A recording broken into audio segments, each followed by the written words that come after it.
बाज़ औक़ात सब्र की रस्सी को ना पकड़ते पकड़ते इंसान कभी कभार इतना मायूस भी हो जाता है कि वो चाहता है कि सीधा आंखें बंद करे और जब आंखें खोले ना तो वो कब्र में मौजूद हो। लेकिन फिर भी इंसान को एक ही उम्मीद होती है, वो उठता है और फिर से सब्र की जो है वो रस्सी को पकड़ता है और फिर अपनी इस दुनियावी ज़िंदगी को ना लेके चलना स्टार्ट हो जाता है। अस्सलाम वालेकुम जी, कैसे हैं आप सब? उम्मीद है आप सब ठीक ठाक हैं। अल्हम्दुलिल्लाह से मैं भी ठीक हूँ। व्लॉगिंग को दोबारा से जी कंटिन्यू कर लिया है और आई होप सो कि मैं दोबारा से ना अच्छे से मैं डेली व्लॉग अपलोड कर पाऊँ। अगर डेली भी नहीं तो एक दिन छोड़ के एक दिन अपलोड तो लाजमी करूँ। यहाँ पे मैं अपने लिए ना ब्रेकफास्ट बना रही थी, उसमें था जी ऑमलेट और यहाँ पे बस जी नाश्ता। और नाश्ते के बाद फिर से वो डेली की अपनी जो है दुनियावी ज़िंदगी उस पर हम लग जाएंगे और फिर पता भी नहीं होगा, रात हो जाएगी और फिर सोचेंगे कि यार आज के दिन में हमने अपनी आखिरत के लिए क्या किया और क्या नहीं किया। जैसे कि इस साल ना मैंने कोशिश जो थी वो पूरी की थी कि यार नहीं, इस साल के स्टार्ट में ही ना मैं कुरान पाक का तर्जुमा जो है वो रीड करना स्टार्ट करूँगी या सुनना जो है वो स्टार्ट करूँगी। लेकिन फिर जी हम इंसान हैं, हम लोग अपने पूरे दिन को ना दुनियावी ज़िंदगी के कामों में ऐसे मसरूफ़ कर देते हैं कि हमें ना 10 मिनट भी नहीं मिल सकते। खैर 2 हफ़्ते के बाद फिर से मैंने ना सूरह इखलास जो है यानी कि चारों कुल थे ना, तो मैंने सोचा था पहले इनसे तर्जुमा जो है वो स्टार्ट करते हैं। लास्ट टाइम मैंने तर्जुमा पढ़ा था सूरह नास का और इस बार मैंने पढ़ा सूरह फलक का। पूरा नहीं पढ़ा, आधा ही पढ़ा। और उसमें यही कहा गया कि जो सूरह फलक है ना और सूरह नास, इनके नाजिल होने का जो पीछे वाक़या है वो ये है कि हजूर पाक सल्लल्लाहु अलैहि वसल्लम पर भी जादू जो है वो हुआ था। और उन पे जब जादू हुआ था ना वो ऐसे हुआ था कि उन जब हुजूर पाक सल्लल्लाहु अलैहि वसल्लम कोई काम करते थे ना तो भूल जाते थे कि ये काम मैंने पहले किया है या नहीं किया। इस तरह से ना उनकी जो कंडीशन थी वो ख़राब होना स्टार्ट होगी, बीमार होने लग पड़े। तो एक दिन वो सोए हुए थे ना, तो उनके ख्वाब में अल्लाह पाक की तरफ से ना उनको ये हकीकत जो है वो बताई गई कि 2 आदमी थे, वो उनकी ना चारपाई के पास यानी कि हजूर पाक सल्लल्लाहु अलैहि वसल्लम सो रहे थे। तो वो आपस में बात कर रहे थे कि ना इन पर जादू किया गया है और जो जादू हुआ है ना वो इनके कंघी यानी कि कंघी से और सर के बालों पे हुआ है। फ़लाँ शहर का फ़लाँ गांव का एक कुआं है, कुएं के अंदर पानी है और ना फिर वो उसमें ना सुइयाँ जो हैं बाल पे वो बांधी गई हैं, चिपोई गई हैं यानी कि ना। और उसके बाद जो है पत्थर के ज़रिए ना उस तावीज़ को कुएं के नीचे पानी और पानी के नीचे दफन कर दिया गया। अगले दिन ना हजूर पाक सल्लल्लाहु अलैहि वसल्लम उठे और उन्होंने ना अपने सहाबा कराम को साथ लिया, 2 के 3 थे, उनके साथ गए और उन्होंने ना वो कुएं का पानी जो था वो खाली किया। जैसे ही पानी खाली किया और नीचे पहुँचे ना तो वही हुआ, वहाँ पे एक तावीज़ दफन था।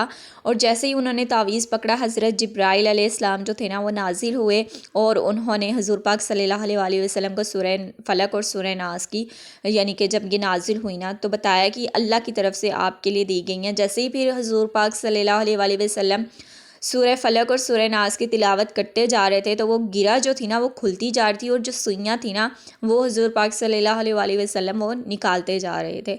बस यहीं तक कभी मैंने रीड किया था, उसके बाद मेरी आँख लग गई और फिर मैं सो गई। और फिर ना अगले दिन मुझे ख़याल आया कि यार हम तो हजूर पाक सल्लल्लाहु अलैहि वसल्लम की ख़ाक भी नहीं है, ठीक है, ख़ाक के बराबर भी नहीं है जूती की।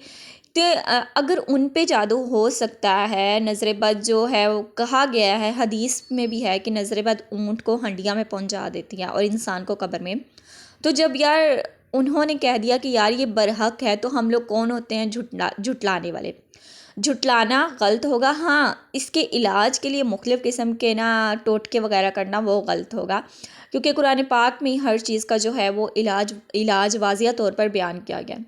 खैर यहाँ पे मैं बना रही थी मटर पुलाव और साथ ही ना मैंने ऑरेंज के जो छिलके थे उनको वॉश करके अच्छे से सुखाने के लिए रख दिया था, क्योंकि मैंने बनाना था इसका ऑरेंज पील पाउडर, जो कि मैंने दराज पे चेक किया था और थोड़ा सा ना यानी कि छोटा सा पैक जो था वो काफ़ी महंगा मिल रहा था। तो मैंने कहा नहीं यार, हम जुगाड़ लगाएंगे और हम घर पे ही बनाएंगे। साथ ही यहाँ पे मैं कैल्शियम की जो मल्टीविटामिन टैबलेट थी वो खाना स्टार्ट करी हूँ, क्योंकि डॉक्टर ने रिकमेंड की है। और अगर आप भी 20 या 22 से अबव हैं तो आप जो है वो लेना स्टार्ट कर दें डेली एक टैबलेट। काफ़ी जो है ना वो आपकी बोन्स के लिए और आपकी कैल्शियम की कमी को दूर करने के लिए ना बहुत ही इफ़ेक्टिव है। खैर यहाँ पे अगर तर्जुमे में कोई लफ्ज़ जो हैं वो आगे पीछे हो गए हों तो उसके लिए माज़रत, लेकिन मैंने उनको अपने अल्फाज में बयान किया है, क्योंकि जो कुरान पाक का तर्जुमा और तफसीर होती है ना, उसमें काफ़ी जो वर्डिंग होती है ना वो प्योर उर्दू में ही होती है। तो यहाँ पे खैर जी बस मैं फिर सब्ज़ी वगैरह कट कर रही थी, और यही इंसान का जो है, मैं कहती हूँ इंसान कोई भी काम करे ना तो अपने आप को ना किसी एक काम में ना, एक काम की ड्यूटी लगा दे कि इंसान ने कोई भी काम करते हुए ना डेली ये काम जो है वो करके ही सोना है। और जो यंग जनरेशन है ना, वो मैं फिर बार बार यही कहूँगी कि यार वो चाहती है दीन को समझना, लेकिन उन्हें कोई ऐसा प्लेटफॉर्म नहीं मिल रहा। अगर यूट्यूब पे जाएं तो बहुत ज़्यादा उलमा इकराम है, हर किसी की अपनी अलग अलग जो है वो राय है। तब इंसान कंफ्यूज हो जाता है कि यार ये वाली बात ठीक है, वो वाली बात ठीक है। तो अगर आप चाहते हैं ना ऑथेंटिक जवाब, तो आप बस कुरान पाक को ना उर्दू में तर्जुमे के साथ एक बार कम से कम रीड करना स्टार्ट कर दें। और बाज़ औक़ात ऐसा होता है कि हम तर्जुमा पढ़ रहे होते हैं, बीच में कुछ आयात आती हैं उनके तर्जुमे में की ना हमें समझ नहीं लगती, तो उस पे अटक ना जाया करें, उसको वहीं से कंटिन्यू कर दिया करें, आगे पढ़ना स्टार्ट कर दिया करें। एक बार एक सूरह का तर्जुमा पढ़ेंगे, कुछ आयात के तर्जुमे की आपको समझ आएगी। 2 बार पढ़ेंगे, जब दूसरी बार पढ़ेंगे तो उन आयात में से भी एक आयात की आपको समझ आ जाएगी जो आपको पहले नहीं आई। तो वो कहते हैं ना, इंसान को कोशिश का नाम है, जैसे जैसे कोशिश करते जाएंगे आप फल जो हैं वो पाते जाएंगे। अच्छा यहाँ पे मटर पुलाव बनाने के लिए ना मैंने अलग से पहले 2 ग्लास पानी लिया था। उसमें ना मैंने सौंफ, ज़ीरा, लौंग, बड़ी इलायची, छोटी इलायची, दालचीनी स्टिक जो थी ना वो डाल के अच्छे से उनको बॉईल कर लिया था।